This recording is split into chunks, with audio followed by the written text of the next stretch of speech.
नमस्कार. आज आपण आता एका वेगळ्या विषयावर बोलणार आहोत.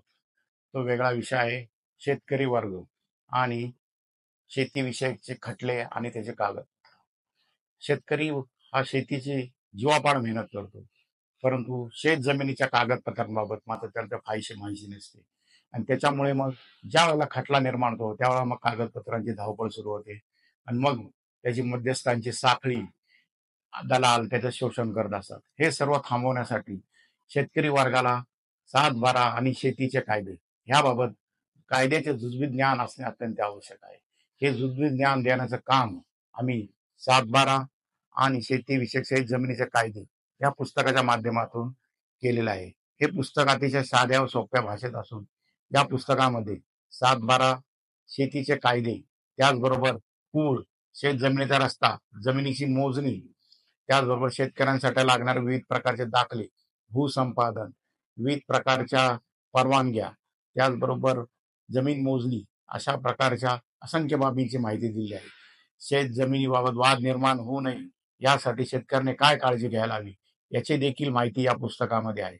या पुस्तकाच्या आतापर्यंत हजारो प्रती विकल्या गेलेल्या आहेत आणि या पुस्तकाच्या माध्यमातून शेतकऱ्यांनी आपली जमिनीविषयक कागदपत्रे गोळा करावीत, कागदपत्रांचे जुजबी ज्ञान मिळावे, यातून त्यांची कायद्याच्या जे काही लोक दलाल असतात ते त्यांची फसवणूक करतात, त्याच्यापासून त्यांची सुटका होते. कोर्टाचे अर्थशास्त्र काय, हे अर्थशास्त्र समजून घेणं देखील महत्वाचे आहे. याची सर्व प्रकारची माहिती या पुस्तकातून आपल्याला मिळू शकेल. याचबरोबर आता सातबारा विषयक सर्व कागदपत्र ही ऑनलाईन झालेली आहेत. त्यामुळे शेतकऱ्यांना ई सातबारा याबाबत ज्ञान असणे अत्यंत गरजेचे आहे. विविध प्रकारच्या सोयी सुविधा या ज्या पूर्वी तहसीलदारांना तलाठी कार्यात मिळत होता, त्या आता ऑनलाईन झालेल्या आहेत आणि याच्या प्रकारची माहिती देखील सातबारा, ई सातबारा आणि शेतीचे कायदे या पुस्तकात देण्यात आलेले आहे.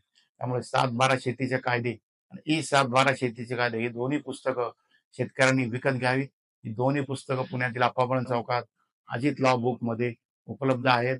आपण ती घ्यावीत आणि आपल्या शेत जमिनीविषयक कागदपत्रांची जी माहिती आहे ती गोळा करावी, आपल्या कायद्याचे ज्ञान वाढवावे आणि भावी काळात जे काही वादविवाद निर्माण होतील त्यापासून दूर राहण्याचा प्रयत्न करावा.